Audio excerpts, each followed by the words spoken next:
This is Optimal Health Daily, episode 1623. How to Optimize Your Circadian Rhythms to Promote Healing from Chronic Illness by Lindsay with abrighterwild.com. And I'm Dr. Neil, your host and narrator. Happy Thursday and welcome back to Optimal Health Daily, or OHD, where I read you some of the most popular health and fitness blogs online, and always with a bit of my commentary at the end. And when I give my commentary, I don't want to just give you my opinion all the time. I like to back things up with actual research studies, the actual science behind my opinions. So I thank you so much for always sticking around to listen to my commentary at the end. But with that, let's keep this intro nice and short and get right to today's article and start optimizing your life. How to Optimize Your Circadian Rhythms to Promote Healing from Chronic Illness by Lindsay with abrighterwild.com. Our ancestors evolved in an environment in which life was governed by the Earth's natural rhythms, including the cycles of light and dark that characterize day and night.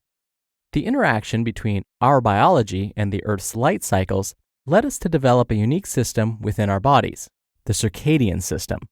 This system produces our circadian rhythms, which play many crucial roles in the maintenance of our health.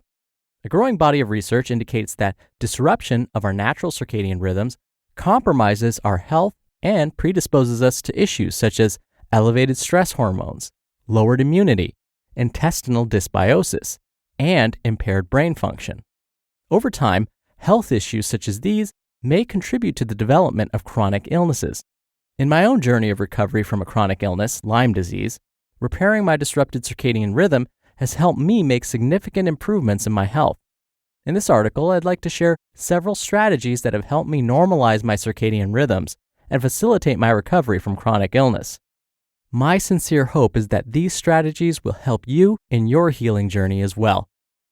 What are circadian rhythms? Before diving into the strategies I've used to optimize my circadian rhythms, I'd like to give a brief overview of this somewhat complex topic.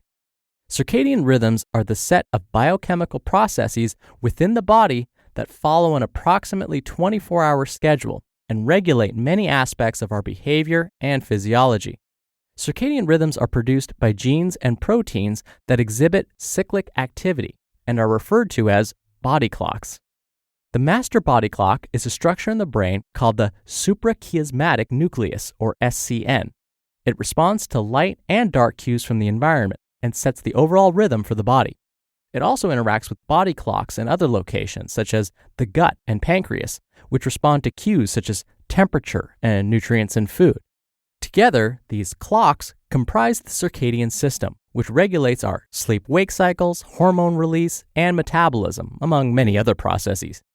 The circadian system becomes disrupted when we provide it with light-dark, food, or temperature cues at inappropriate times in a 24-hour cycle. This throws a wrench into the gears of our body clocks and disrupts the circadian-dependent physiological processes in our bodies. The circadian disruption that ensues increases our stress levels, disrupts gut health and sleep patterns, and impairs our immunity. If we don't get our circadian rhythms under control, we can inadvertently end up sabotaging our health efforts. Fortunately, there are lifestyle strategies we can use to normalize circadian rhythm disruption and thus promote healing in our bodies. Here are 6 strategies for promoting healthy circadian rhythms. 1. Avoid blue light before bed. Restorative sleep is an essential part of recovering from chronic illness. However, many of us have a bad habit that is undermining our ability to obtain restful sleep. We use blue light emitting technological devices before bed. The blue light emitted from these devices, such as iPhones and tablets, tells our circadian system that it is daytime and lowers melatonin, a hormone that promotes sleep. To ensure that you experience deep restorative sleep, power down your electronic devices several hours before bed. You may also want to take this a step further and decrease your exposure to all artificial light before bed, as most light bulbs emit light in the blue spectrum and are capable of suppressing melatonin production. Wearing blue light blocking glasses at night is an easy way to reduce your body's exposure to blue light. 2. Sleep in a dark, cool room. In addition to avoiding blue light before bed, it is crucial that you avoid light exposure during sleep. Light from sources such as street lights and night lights can disrupt sleep. I recommend getting a set of blackout shades for your bedroom windows and unplugging other sources of bright light, such as digital alarm clocks and nightlights. Lowering the ambient temperature in your bedroom so that it is cool can also help improve sleep, as temperature is an important cue for the circadian system. 3. Get some sunshine during the day. Reduced exposure to sunlight impairs circadian rhythms. To optimize your circadian rhythm, head outside and get some sunshine every day. In addition to helping your circadian system, this will also help you get a healthy dose of vitamin D, which has its own circadian rhythm syncing properties. Vitamin D is crucial for optimal immune function, which we need to recover from chronic illness. 4. Avoid eating late at night. Food intake is an important cue for the circadian system, and eating late at night raises insulin and cortisol, which alter circadian rhythms. Finish eating a few hours before bed to allow for the cascade of hormones that promote healthy sleep. 5. Optimize your gut health. Gut issues are common among those of us with chronic illnesses. However, normalizing your circadian rhythms may improve gut health. Emerging research indicates that intestinal cells and gut microbes have their own circadian rhythms that interact with our rhythms. This means that we can improve our gut health by taking care of our circadian system and vice versa. For example, the standard American diet has been found to impair gut microbe rhythms and compromise gut health, and chronic sleep disruption alters microbe rhythms and promotes leaky gut and dysbiosis. Conversely, eating an anti-inflammatory, nutrient-dense diet and practicing sleep hygiene can normalize gut microbe rhythms and improve gut health. Taking probiotics may also help normalize your circadian rhythms by improving the health of your gut microbes. And finally, strategy number 6, practice stress reduction. Circadian disruption elevates cortisol, and high cortisol impairs healing. Having a regular stress reduction practice, such as meditation or yoga, is very important for optimizing your circadian rhythms and promoting healing. Since adopting a regular yoga practice, I have found that I experience better sleep and increased alertness during the day, both of which indicate that my circadian rhythms are functioning well. The process of recovering from a chronic illness can be challenging and often takes a lot of self-experimentation. My own experience has led me to believe that circadian rhythm alignment is crucial for recovering from chronic illness. Since incorporating these strategies into my own life, I have experienced several major healing breakthroughs. I hope you find these strategies useful and that they can help you in your own recovery process. You just listened to the post titled, How to Optimize Your Circadian Rhythms to Promote Healing from Chronic Illness by Lindsay Christensen with abrighterwild.com. As a listener of this show, I'm sure you know that health is about more than just diet and exercise. Research increasingly shows that a healthy gut microbiome is crucial to a healthy life, and pendulum glucose control is the first and only medical probiotic clinically shown to help manage type 2 diabetes when taken with medication. Over time, people with type 2 diabetes lose the gut bacteria that help them digest fiber and manage blood glucose levels, and diet and exercise alone are often not enough to manage it. Pendulum glucose control is designed to lower A1C and after-meal blood glucose levels to help you manage your type 2 diabetes. Pendulum's team of scientists, doctors, and innovators isolated the unique strains of beneficial gut bacteria that help people with type 2 diabetes manage their blood sugar levels. So, if you or someone you love has type 2 diabetes, take control of glucose levels with Pendulum Glucose Control. Use code OHD at pendulumlife.com to get 20% off all products.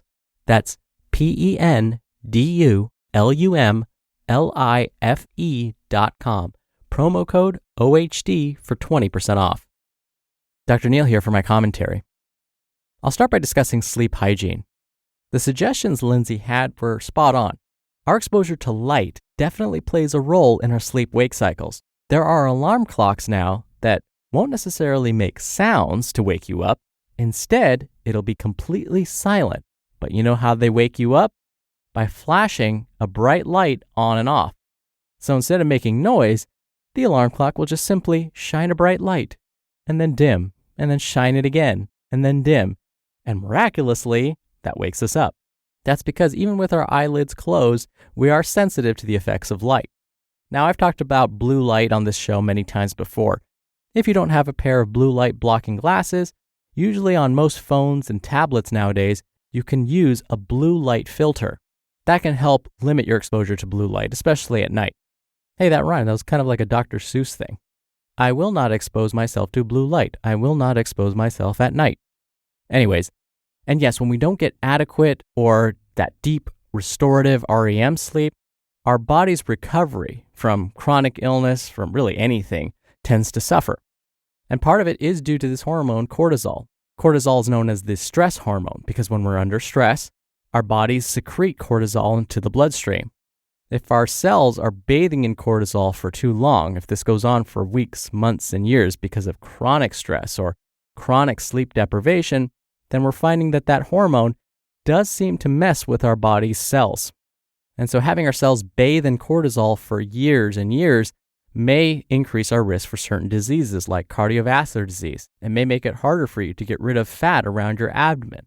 It may increase risk for cancer. Cortisol does seem to suppress the immune system, which is your body's defense. Now, what if stress is the thing that's causing you to lose sleep? It becomes this downward spiral, right?